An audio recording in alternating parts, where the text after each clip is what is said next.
up guys, what's going on and welcome back to York City. This is where the table is after 12 games we've played, obviously 3 more in the interim. Our opponents today are actually now first placed Oldham. I would love to say I predicted that when I suggested we were going to do this game last time round, but you know, here we are. They're actually unbeaten. They had to play a game midweek, which is why I clicked it on there in the middle bit, because I was slightly confused why they were suddenly top. It's because they played midweek, I think. I'm guessing one of those two teams in that match are still in the Carabao Cup or something like that, I would imagine. That's the reason why they're having to play a catch-up game here. But they are unbeaten, and Coventry and Notts County are also ahead of us now as well. That's because recent results haven't been fantastic in any way, shape or form. I say that. One of them was actually a very good win. I just want to quickly go onto the season preview page again, just because I want to reiterate the fact that we are not predicted to be anywhere near the top. We're back down to 15th on this prediction list. We've been everywhere sort of between 17th and 12th at various points this season. It's very flexible in that middle section of that park, and it's also worth noting Notts County in that sort of middle block as well, along with Oldham sort of at the top end of it. The only team at the top who is sort of meant to be there in that top 4 at the very least are Coventry, who are basically nailed on to be promoted on this particular season apparently. Lopez, though, one of the top strikers in the league. So, with that all said, it does make this win against Coventry look that much better. By God, we left it late, though. Without Lopez in the team, goals have been slightly hard to come by. And, yeah. McFarlane, 93rd minute. He was a substitution, in fairness, but 93rd minute for him. Newport County, though, massive disappointment. They obviously below us in the table. I think they're not predicted too far away from us in that preview page you just saw. I didn't double check. What is disappointing, though, is the fact that Tristan Abraham scored against us his first goal in 808 minutes. You're welcome.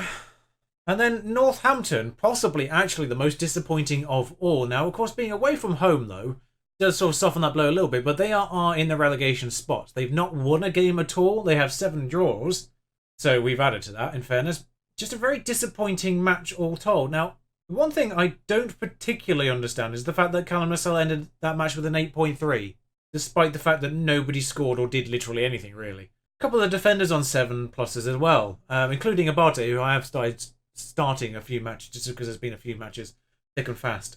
I did go a little bit rotated with this one, gave a few more players a bit of game time, just because obviously it was against then 23rd place Northampton, and still 23rd place Northampton. And sort of vaguely backfired, but Lopez was back for that one, so we don't really have an excuse for not scoring. So I think the problem lies in chance creation, more importantly, because during those 2 matches against Newport and Northampton, where we didn't score a goal at all, nor do we have a clear-cut chance. And that's the problem, I think. So I'm so glad this next match is against top of the league Oldham, whose form looks like that. So the board just gave me a new contract, by the way. They give me another 2 years to see this out, and looks like our backup striker took a knock in the midweek, so fine. Now, the only real threat to our first 11, and I may not do this quite as attacking straight off the bat, but the only real threat to our first 11 is right wing, where Connor Stanley's taken a knock. Now, Connor Stanley and Bennett are largely interchangeable in terms of overall star rating, but Stanley does tend to be slightly more consistent with their performances, as you can see, though. Bennett's last 5, absolute stinkers, but he started the season so very well, as you saw. I don't know what's happened. We've not really changed anything. Obviously, he was on an inside wing on the other side. Now, maybe that's something to do. Maybe I could swap both of these players over and play them as inside wingers. And actually, Lee Tao loves that. So, you know what? We'll do that. Especially with the fullbacks being wing-back rather than fullback. It might actually unlock something. So, our lineup against top dogs Oldham is as follows. Smith is back in goal. Boys, Tavares, Boom, Clark. First choice back line. All there. Smallwood, Nassel and Williams. First choice midfield. All there. Bennett and Lee Tao in those attacking inversions now, and Lopez up front. So, Nassel still not fully fit, back fully sharp, which is a minor concern. Now, I'm giving them a lot of passionate faith right now, and some of them seem motivated, some of them seem happy, which is always good. I can't remember which of the games it was, but one of those games we played in between, I think it might be the Newport game. After about half an hour, there are only 2 shots in the entire game, and this one's not looking like it's going to be too much more exciting, although between it flicking off and the highlight, there's been 2 more, so I'll just stop talking. However, we do have the possession here. Nassel now on this ball. Now, having Nassel and Williams back is always good news because those two creatively are a lot more than sort of say Thor and Cavalier. But Bennett's now just sort of here on the edge. Boys, Lopez, we have 5 people in that box. And immediately this inverted winger thing seems to have sort of mentally shifted players slightly more as almost like a 5 on that attacking line. Look at that. Well, it's 4 in the box and 1 on the edge, sort of, more to the point. But there were so many options for boys to give that to. And, seeing that in 3D, in particular, I mean, we were doing well in general before. Like I say, we're not predicted to be anywhere near the top end of this. So the fact we are means I was doing something right, even if the last few performances haven't been scintillating. Smallwood, though, starts his highlight. Nacelle. And then again, let's not forget, Oldham haven't lost yet. Lopez, though, is going to charge forward. And still charge forward. And he's going to have a crack from there. You don't really see long shots in general from this team. But one there. They do look quite tired, though. Oh, it's because they played midweek, haven't they? That guy gives it to our goalkeeper. Smith will eventually bamboozle Tavares by throwing it behind him. Boys, Nacelle got away with it, though. That could have been far, far worse. Lopez is the most advanced player and doesn't really have anywhere to go, so does pass backwards. Although he does get it back, and he's onside because of the near player on this near side, but doesn't quite make the finish. As the corner will probably amount to nothing. Nacelle gathers it. Yeah, there it goes, probably. End of highlight, I'd imagine, and end of half. I'm going to say don't get complacent. I haven't really had much opportunity to say that this year, because we'll either be doing really well or not well at all by half-time. And, well, one day, don't get complacent will actually do something. Today is not that day, obviously, but 2 players... 2 of our defenders went for that header, and both of them ballsed it up. And they've got another corner, so this is probably going to be 2-1. Oh, it was close. Now, I've sort of said it before, and actually, that highlight continues from the gathering of the ball there. So, Lital, though, is going to charge inwards, going to sort of keep charging inwards, keep charging inwards, keep charging inwards. If he'd scored there, oh, lordy, that would have been possibly my favourite goal of the season. He's going to follow up with the corner, but I don't suspect this will come to anything. And, no, it doesn't. I've sort of said before that in terms of getting promoted now, it's not obviously going to be a massive disappointment if we don't get promoted. Obviously, we've been promoted twice in 2 years already, and we're sort of in the middle of the park in terms of wages in League 2. So it's not surprising that we would stay up on that basis. It's less surprising, by the way, Notts County being where they are based on wages, because they are the top of the wage list, surprisingly, despite being obviously starting this in the Vanarama. But we're sort of in the middle of the park, about 1.6 million per week, and that's pretty much very similar to the very, very, very bottom of League 1. So financially, we're sort of in the same ballpark as the very, very bottom of League 1 and the ones that are likely going to get relegated. So, now, I'd argue for what I've seen from Lital so far, he's done better than a 6.3, but that's where we are, and he's not great at that, but realistically, wingers on the left should be great inverted wingers on the right. I don't know why that's not like an automatic thing. Williams, though, actually, Williams has not played particularly well. My problem here is my replacement is actually, slightly more aligned to Nacelle, so maybe I should actually start playing Thor on the bench rather than Cavalier. Just those 2. The fullbacks are doing okay in general. Boys, better than Clark. And a highlight immediately after these changes, so this is either going to go massively wrong or massively well. It was the former. Well, it was kind of neither. It wasn't poor and it wasn't great either. We didn't concede, nor did we really do anything of importance. Let's get a Barty on it right back, though.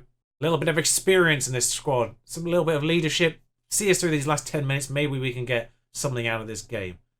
I would like a highlight at the very least, just so I can see the clear-cut chances a little bit easier. Although, I'm not going to get that wish by the looks of things. Nope. 20 shots, 6 on target. They had 8 with 6 on target. Although, most importantly, we beat their goalkeeper, who had not conceded in 3 games. It's Lopez's 100th career appearance and Kemp's 100th appearance for us. Of course, he didn't quite feature as much last year. Apparently, they proved a lot of people wrong avoiding defeat, so alright, I'll say that, and they're delighted with it. Lincoln, in 2 days, in the leasing.com EFL trophy. I don't care about the sponsorship. So, kind of a dull day at the very top of the league. No one won. Yeah, draws for Notts County and Coventry, and draw for us, of course, so... everything is as it was. It's just kind of bunched up a little bit behind us now as well. Northampton finally won, though. Oh, way at Plymouth. That's not a bad one. So, a couple of tired legs and South Africa are playing again. Oh, great. Romano steps in there, and I think Williams is a little bit too tired to kind of start this one, but I will bob him on the bench. Otherwise, I don't really see a lot of need to change too much of this team around. I might just start Abate. I think I'll just start Abate, actually. That's the only one I'll change out of the rest of the team, because it's kind of the only change that it doesn't necessarily lessen the team. And with Lincoln being obviously a very good team in League One, I think they're actually winning League One at this stage, which would be a lovely thing. Personally, since Lincoln are my home city club, so it would be nice to see them actually get promoted to the Championship in-game, at the very least. Not gone quite as well in real life after a very good start, but hopefully I think they've got enough to stay up, let's be honest. There's only 3 that go down as well, let's not forget this year, so realistically in real life I'm happy for Lincoln just to consolidate League One for a little while after where they were a couple of years ago. However, this is the dullest game I've ever shown you so far, and one that we're actually dominating out of nowhere. We do so well against teams that are better than us. I do not understand it. I'm not sure what's going on here. There's a little bit of a tussle in the middle of the park between Yassel and a few other players. Walker is a little bit through here, Tyler Walker, and Smith gathers that one, and hopefully that's the end of that highlight. They just get the 1 goal, that's all that matters. 1 goal is a sort of a cup competition. Doesn't matter how much we win, we just need to win. Just get the 1 goal, and we're golden. Because if we don't win this, then we do need something out of the last game. Because actually, these all go to penalties as well. If it's a draw at full time, this goes to penalties, and then they get 2 and 1 point get sort of divvied out at that point. So Lopez, though, is probably going to have a crack from here, most likely, and well, he's hit the post and it's gone directly upwards, because that's how physics works in this game. But not a lot really going on in the actual match. Thor is likely going to have to come off for Williams. He's not been the greatest, nor has Bennett again been fantastically well, and actually penalty-wise, that is an improvement regardless. Haven't really thought that through again, so make those 2 changes. We'll bring McFarlane on for Lightower at the very end. Keep changing the way I pronounce his name. Walker's through again. That's great news. Oh, Smith. We've had 20 shots with 3 on target. What in God's name are we doing? I think I'm allowed to demand a little more out of that. Like, well, it's not like we're having long shots either. Get it into the box, put it on the target. Nothing is happening, and well, there's a highlight about to occur. But yeah, we'll make that change after this highlight ends, regardless of what happens, because if they score, then we need to get one back anyway. Really, Lopez though, clean through here, lovely dissecting ball through. Good standing up from Norman, and it's a shot on target, most importantly. Yeah, 6 of those shots were long shots, so it's not like we've been peppering it randomly. Boys, though, has this ball, is tackled, but they are going backwards, but they have managed to get around us quite well. Not entirely certain how onside he was there. Enough, apparently. There's a little bit more ping-pong going on right now, and I'm not... Oh, Kempster's nabbed that. Has going to put McFarlane through here, who is not match sharp at all, and he's being pushed outwards, so that's gone well. Connolly is to get dispossessed again. I do wonder if this is just going to be some kind of weird end-of-game highlight that doesn't actually go anywhere. These happen every now and then for no reason whatsoever. Coker going to throw it backwards. So unless they mess up here and then somehow this ends up in their goal within the next 10 seconds, or vice versa, I'm not really sure what's going on. Abate will throw this in. Good solid 30 seconds over the allotted time. And penalties. So, Smallwood is 10-10. We'll start with him. The leader goes up first. McFarlane will go second. Lopez will go third. Yassel will go fourth. And Kempster will go there. And we'll just stick Danny Williams on there to make sure nobody else does that in any other weird order. I think we'll put Abate on 7 as well. Just because he is an elder statesman, does have the composure, if not the penalty finishing. But then no one else... Oh, God. We'll go on behind goal for this one, and lovely penalty. Actually, maybe director or TV? No, director. Walker scores as well. McFarlane is going to step up on the second round, so it's 1-1 so far. What is going on with these angles, though? That's saved. I'm not sure what's going on with the director angle. They don't normally do this at this angle. They normally do it from behind in director on this one, but for some reason we're doing this off-centre. I'm going to stick this on behind goal. I've just ramped up the tension for this particular one. Steps up, he scored. Well, Bostwick, got to be like 40 at this point. Juanito Lopez, come on, son. You can do this. You can do this. Looked like it went in slow motion for a second there. I don't know what was going on with that director angle. It's normally like directly behind the player. But Eardley steps up here and saved. by Smith. Lovely, lovely, lovely. Come on. Nacelle. The goalkeeper's not paying attention. Oh, he is now. Right, come on, Nacelle. You've got this. He hasn't got this. Magnus Norman. That name starts so well and then gets so rubbish at the end. Bolger, though. And, well, he's made it 3-2 to them. So we do need to score this last one, who I gave to... Why are they celebrating a second Lincoln. Kempster. Oof.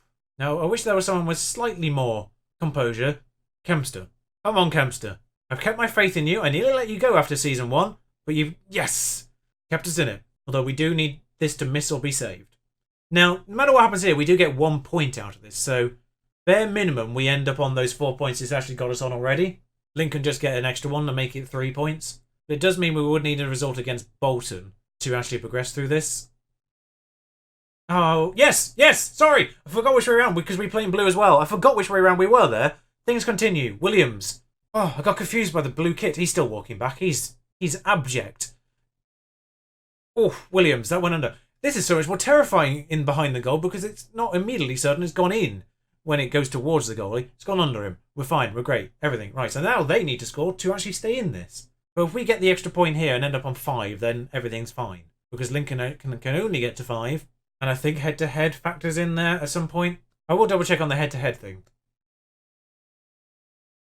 Right, that's evened up. But, Abate. If this matters, the fact I put someone with composure on right now. Abate steps up and hits the post. Okay, not exactly justifying your wage right now. Coker. This is the longest penalty shooter I've been involved in a very long while. Both goalies' kits are yellow. We should have just sent him off for corners all the time. That'd have been confusing as hell for them.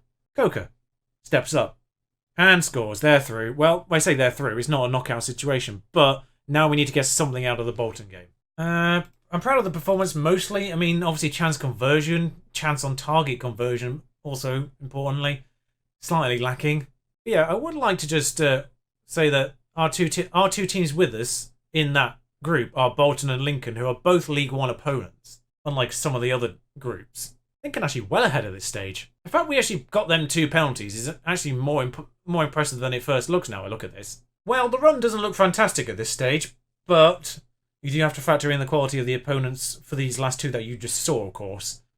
Top of this division and top of that division. So, all the tops, all in a row. Now, for some reason, that's just a glitch, I would presume, considering that's the same date and the same match. I might really just decide to bring you that Bolton match, actually. Although... Notts County's not too far off either. You know, at this stage of the season, with us being this close to Notts County in the actual table, and of course the history we have with facing them in the FA Trophy, and those games we've played with them, I think Notts County and Wycombe are going to be the next episode. So until then, ta-ra.